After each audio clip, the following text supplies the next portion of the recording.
से नहीं चलेगा मिस्टर सूरज थापर, दिल से महसूस करना होगा। अच्छा जी, मैं दिल से सॉरी कहता हूँ, आइंदा ऐसा नहीं होगा।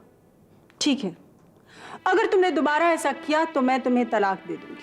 मेरा मतलब ये है कि मेरा सजना संवरना किसी को रिझाने के लिए नहीं है, सिर्फ मेरे सेल्फ कॉन्फिडेंस और आत्मविश्वास को बढ़ाने के लिए है। जब ये आदमी खुद बयान नहीं इंस्पेक्टर साहब, ये ऋषभ के खिलाफ किसी साजिश का हिस्सा है। किसी और पर शक है क्या आपको? हार या जीत का फैसला जज के हाथ में था। हाँ, और जज कौन था मैडम? जज मिस्टर केशव मल्होत्रा था। सुनो, अगर तेरी आंटी हमें कहीं छोड़ के चली गई ना, तो मैं तो तुझे संभाल नहीं पाऊंगा। तेरी आंटी ने हमें प्यार देके बिल्कुल बिगाड़ दिया बेटा। अब उस प्यार के बिना तो हमारी गाड़ी तो नहीं चलेगी।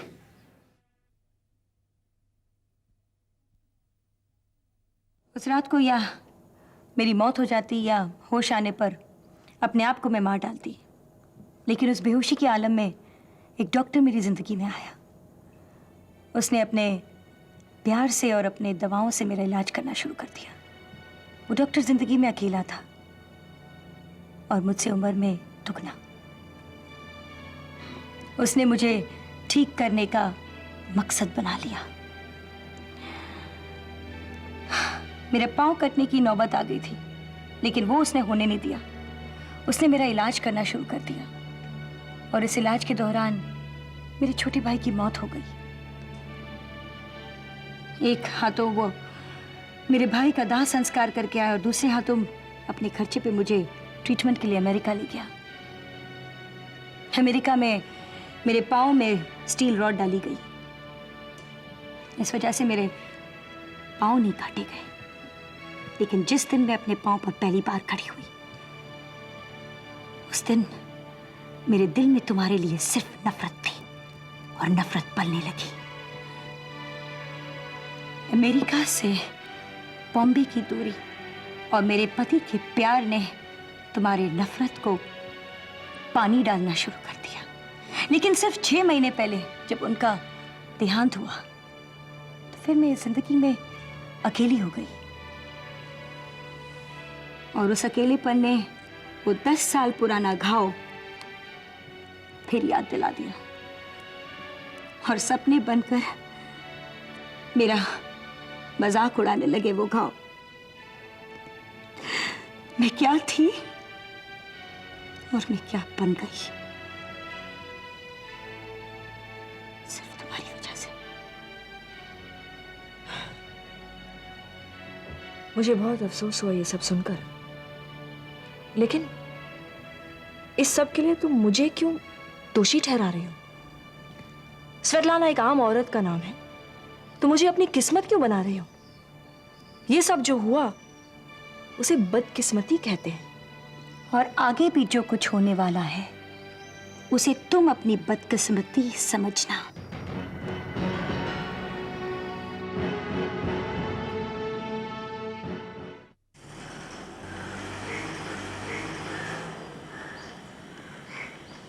सुनीता, स्वेतलाना ऑफिस नहीं गई है तो फिर कहाँ गई है? तुझे बताकर गई है कि उसे कहाँ जाना है? नहीं तो तूने उसे किसी से बात करते भी नहीं सुना कि उसका आज क्या प्रोग्राम है? देखिए माँ जी, अब इस घर में मैं आंख, जुबान, कान सब कुछ बंद कर जीना सीख गई हूँ। अरे क्या हो गया है तुझे? हर बात का उल्टा जवाब दे रही है, क्या बात है? यही कि बड़ों की बातों में पड़ने की ना मेरी औकात है, ना बड़ों का बर्ताव मुझसे बर्दाश्त होता है। क्यों जलीकटी सुना रही है? क्या बात है सुनीता? आग तो अंदर लग गई है माँ जी, जब से उस शंकर को बेइज्जत करके निकाल दिया। लेकिन उसने बदतमीजी की थी। अगर मेरी इज्जत बचाए ना बदतमीजी है तो मैं कुछ नहीं कहूंगी। शंकर ने तेरी इज्जत बचाई? और नहीं तो क्या, नहीं तो उस दिन सूरज साहब मुझ पर खराब नजर करके बैठे थे। शराब के नशे में दूध मुझे पकड़ने लगे थे। वो तो शंकर वहां आया और उसने मेरी इज्जत बचा ली, और उसे इनाम क्या मिला? तो नौकरी से निकाल दिया। सूरज ने तेरे साथ बदतमीजी की? ये बात तो मेम साहब भी जानती है, लेकिन उन्होंने सूरज साहब को कुछ नहीं कहा। बेचारे शंकर को धक्के मार कर निकाल दिया। ठीक है, मैं स्वेतलाना से इस बारे में बात करूंगी। माँ जी, मेम साहब से सिर्फ इतना ही पूछिए, क्या उन्होंने जो कुछ किया वो सही था? मेरी इज्जत उनकी दोस्ती से भी सस्ती है, और अगर नहीं तो शंकर को वापस बुला लीजिए माँ जी।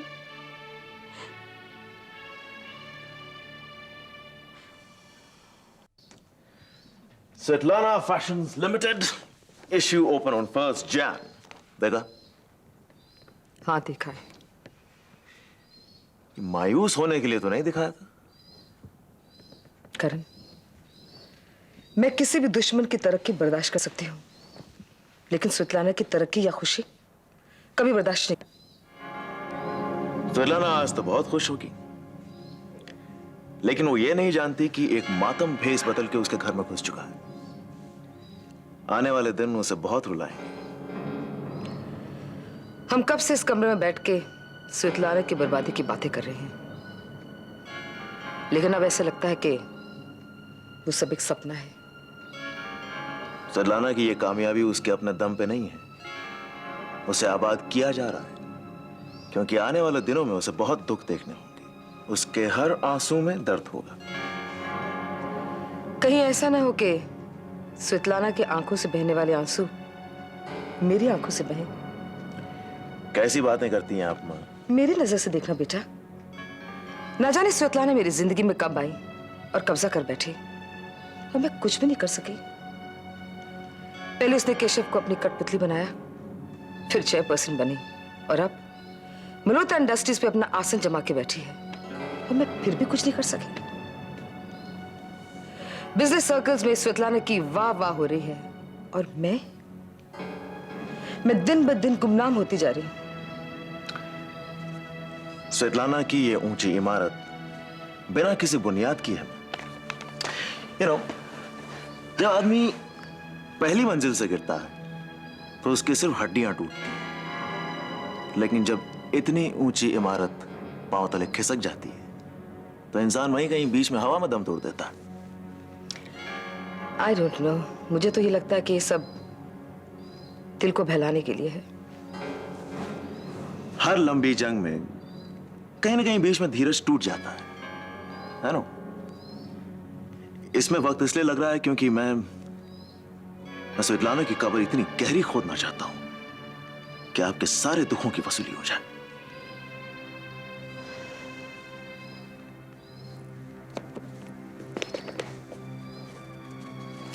ये खत पढ़ बेटा, और इसके मुद्दे का कोई हल निकाल।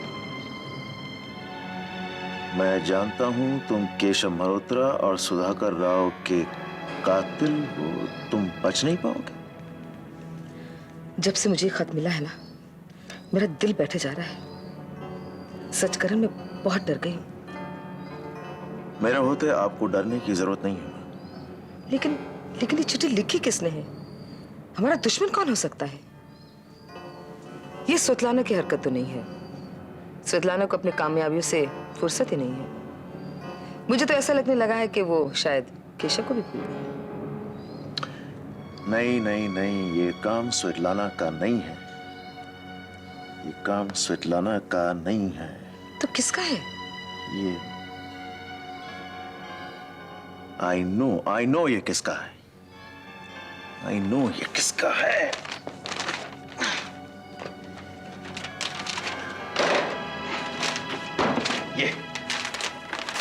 ये काम किसका है? ये देख रही हैं आप? हाँ, ये देख रही हैं आप? या तो ये आदमी समझता है कि मैं बेवकूफ हूं, या उसे मेरे साथ के अपने पुराने सिलसिले याद नहीं है। लेकिन ये है कौन? है, कोई तो है जिसे मैं जानता हूं। क्या करोगी तुम? मैं बहुत कुछ कर चुकी हूँ, वरना मल्होत्रा इंडस्ट्री की चेयरपर्सन मेरे साथ यहाँ बैठकर वक्त जाया नहीं कर रही होती। तुम्हें जो कुछ भी करना है करो, लेकिन देखो सोनू को मेरे खिलाफ मत भड़काओ। मुझे तुमको दर्द देने में बहुत खुशी होती है। जितना मैं तड़पी हूँ उतना तड़पते तुम्हें देखते हुए मुझे बहुत खुशी होगी। तुम्हारा बच्चा और तुम्हारा पति दोनों तुमसे ज्यादा मुझे इम्पोर्टेंस देते हैं। तुम्हें रोनी के साथ जो कुछ भी करना है करो, भले ही उसके साथ घर बसा लो, अपने कब्जे में रखो उसे, लेकिन सोनू को नहीं, क्योंकि वो बेकसूर है, बच्चा है। सोनू को अगर दूंगी तो सिर्फ मैं खुशी दूंगी, और वो इस तरह कि वो तुम्हारे लिए दुख बन जाए। अपने मतलब के लिए तुम रोनी और सोनू के साथ प्यार का दिखावा कर रही हो, मुझे परेशान करने के लिए, लेकिन असर तो उन दोनों पर पड़ेगा।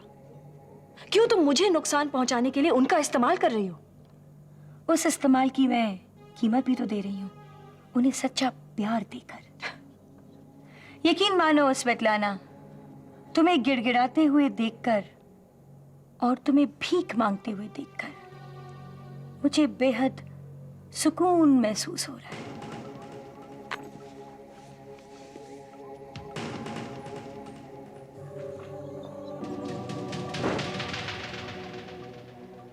आज की तारीख में मेरा हर कदम एक चाल है, लेकिन मुझसे कोई चाल चले ये बर्दाश्त नहीं होता।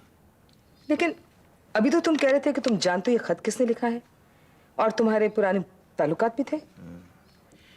लेकिन पुराने ताल्लुकात भुलाकर नए ताल्लुकात शुरू करने की बदकिस्मती किसकी हो सकती है? प्लीज करण, पहेलियां मत बुझाओ। ये कौन हो सकता है जो... नहीं, ये हो सकता नहीं है, ये हो सकती है। कौन हो सकती है? Good evening. क्या बात है, आप दोनों यहां बैठकर इस बार किसका कत्ल प्लान कर रहे हैं? भाई होगा भी तो तुम्हें बता के तो करेंगे नहीं। चलो अच्छा है, सलाखों के पीछे रहकर कम से कम थोड़ी अकल तो आई। क्यों? अपनी मंसूबों में अगर एक बार कामयाब हो गए, इसका मतलब ये तो नहीं कि दूसरा मौका मिलेगा। करण साहब, यही बताने तो मैं आज आपके घर आया हूं कि ये तो शुरुआत थी, आगे आगे देखिए होता है क्या। चलिए, हम भी आपको बहुत कुछ दिखाना चाहते हैं। Really? इससे कुछ मत कहना करण, ये हर एक बात का उल्टा मतलब निकालेगा। उल्टा मतलब निकालना मेरी पुरानी आदत थी रंजना देवी। मिस्टर केशव मल्होत्रा की पत्नी का मतलब मैंने उल्टा निकाला था, ऋषभ मल्होत्रा की मां का मतलब मैंने उल्टा निकाला था। लेकिन आज मुझे सब कुछ साफ साफ नजर आने लगा है। पब्लिक इशू के पीछे आप दोनों की कौन सी चाल छुपी है, ये अब मैं जान चुका हूं।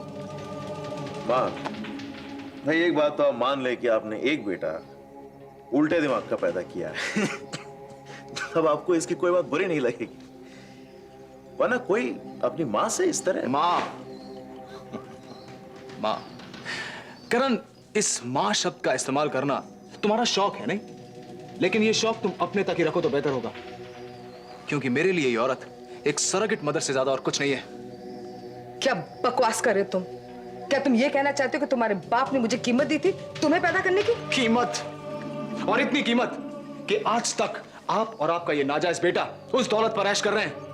अरे जो तुम्हारी तुम्हारे बाप की हैसियत बनी है ना, वो मेरे इस बेटे के पिता की वजह से है। अगर इसके परवरिश के पैसे मैंने तुम्हारे बाप को नहीं दिए होते ना, तो तुम्हारा बाप आज केशव मल्होत्रा नहीं होता, मल्होत्रा इंडस्ट्रीज का। केशव मल्होत्रा ने सब कुछ अपने दम और अपने बलबूते पर हासिल किया था। और जहां तक आपका सवाल है रंजना देवी, तो आप तो जिंदगी भर किसी की नहीं बन पाई, ना मेरे बाप की ना मेरी। जितना ज्यादा पता चलता है मुझे आपके बारे में, उतनी ही ज्यादा घिन होती है मुझे आपसे, उतनी ज्यादा नफरत होती है मुझे आपसे।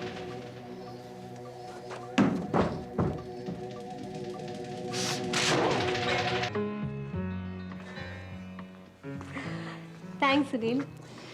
ये आपकी जबान ने थैंक्स क्यों बोला? थैंक्स जबान ने नहीं, दिल ने कहा है। तो भाई ये आपके दिल ने थैंक्स क्यों कहा? मैं सोच रही थी तुम्हें कहूँ मेरा गिफ्ट क्यों आप ब्लेजर पहन कर आओ, लेकिन देखो मैंने मन ही मन चाहा और तुम पहन कर भी आ गए। रितु, रोमांटिकली स्पीकिंग, आपकी चाहत जो है मेरे लिए रिमोट कंट्रोल है। बंदा आपकी चाहत के मुताबिक ही हरकतें करेगा। और रियलिस्टिकली स्पीकिंग, अपनी कमाई में अपनी ये हिम्मत है नहीं कि ये महंगा सा ब्लेजर खरीद कर पहन। तो ये जो ब्लेजर आपने गिफ्ट किया हुआ है, ये खास मौकों के लिए रखा हुआ है मैंने। सुनील, एक रिक्वेस्ट है। क्या? तुम है ना प्लीज सिर्फ रोमांटिकली बातें करते रहो। जब रियलिस्टिक बातें करते हो ना, तो ऐसा लगता है जैसे शाहजहां ने संगमरमर ताजमहल बनाकर उस पर सस्ती सी टाइल्स लगा दी हो। आज हमारी मोहब्बत ताजमहल ऐसे बना रही है जैसे कि ये हमारे मिलन की एनिवर्सरी हो। जबकि सच्ची बात ये है कि ये वॉल्टर की फेयरवेल पार्टी नीतू ने दी हुई है। अब नीतू ने जिद की तो मैं तुम्हें यहाँ लेकर आई। उसे शायद अजीब लग रहा था कि हम दोनों उन दोनों के साथ बैठकर बाकी लोगों का इंतजार करें। नीतू, ये बाकी लोग अभी तक आए क्यों नहीं? आ जाएंगे, अब ज्यादा देर भी तो नहीं हुई। पता नहीं क्यों, पर आज मुझे बाकी सबका इंतजार करना काफी खल रहा है। इससे तो बेहतर ही होता कि तुम और मैं अकेले होते। नहीं वॉल्टर, बाकी लोग रहेंगे तो मेरा दर्द संभल जाएगा। अकेले अकेले ये शाम बिताना मेरे बस की बात नहीं थी। मैं तो होता ना तुम्हारे साथ, तो मैं संभाल लेता। लेकिन ये शाम तो हमारे बिछड़ने की शाम है ना। Hi Ritu. Hi. Hello Walter. Hello Veda. आई एक रात। पता है आप दोनों दो ताज्जुब साथ में लेकर आए। ताज्जुब? यस, हम दोनों। दो क्या? पहला ताज्जुब तो ये कि आप दोनों साथ में आए, और दूसरा ताज्जुब ये एक नाथ के तन पर ये लिबास। भाई एक नाथ आज एक यूनियन लीडर नहीं, खुद एक इंडस्ट्रियलिस्ट लग रहे हैं, नहीं? एक बड़े इंडस्ट्रियलिस्ट की बेटी मिस्टर महेर मल्होत्रा की बेटी नीतू मल्होत्रा अगर पार्टी देती है तो इन्हें ये लिबास पहनना ही था। भाई मैं तारीफ कर रहा था, इन पे कोई इल्जाम तो लगा नहीं रहा था जो आप पैरवी करना शुरू कर दो। वकील हूँ, क्या करूँ? पता है सुनील, जब मैं रास्ते में आ रहा था तो मुझे ऐसा लग रहा था कि पूरे देश का कानून मेरे साथ चल रहा है।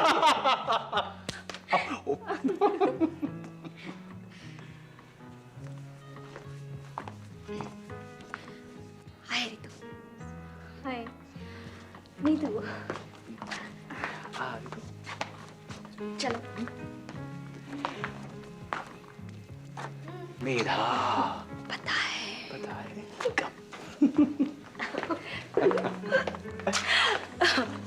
अरे आप दोनों डांस करते हुए बहुत अच्छे लग रहे थे, रोक क्यों दिया? जाइए ना।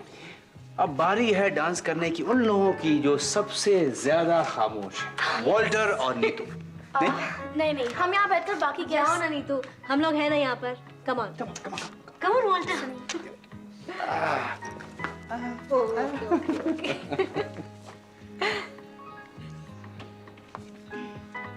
मुझे लगता है हमें इन दोनों को अकेला छोड़ देना चाहिए।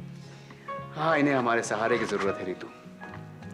आज ये लोग बहुत ज्यादा दुखी हैं। लेकिन सुनील, जो प्यार हर तरफ का सुख देता है, बस वही काफी होता है हर दुख का सामना करने के लिए। अरे वाह, तुमने तो ऋतु की मास्टरी करवा दी प्यार के सबक में। भाई मेधा, प्यार की पाठशाला में कुर्सी पर मैं बैठता हूँ और ये ब्लैक बोर्ड के पास खड़ी होती है। सुनील, कम से कम तुम्हें कुर्सी तो मिली हुई है। मैं तो एडमिशन फी लेकर दाखिले के लिए लाइन में खड़ा।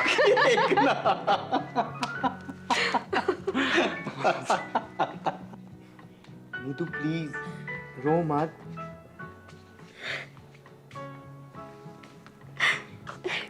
मैं क्या रो रही हूँ? नीतू। नहीं वॉल्टर प्लीज, आज मेरा दिल तुम्हारी किसी भी बात से नहीं बहने वाला। आज इन आंसुओं का इलाज है। नीतू, मैं तुम्हारे लिए ही तो सुख बटोरने के लिए जा रहा हूँ ना। लेकिन ये उसकी बहुत बड़ी कीमत है। चलिए। कहा? चलिए इधर इधर आइए। सुनिए। इधर इधर, आप लोगों से जरूरी बात करनी है मुझे। क्या? यहाँ खड़े हो जाइए और जरा हमें एक सुंदर सा नाच, नृत्य और डांस करके दिखाइए हमें। Come on, 1 2 3 4 start. Okay okay, come on, let's see.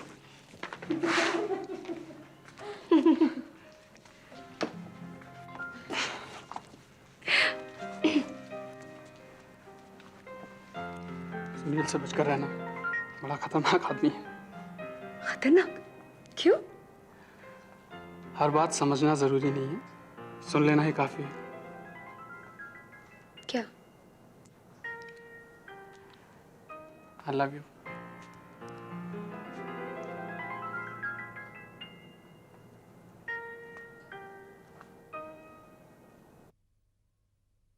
शान की खातिर जान की बाजी, मान की खातिर ईमान की बाजी।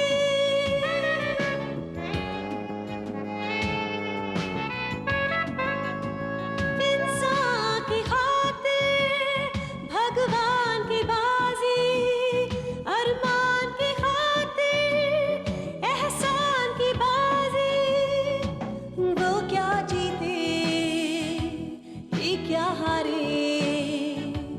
दिन छोटा सा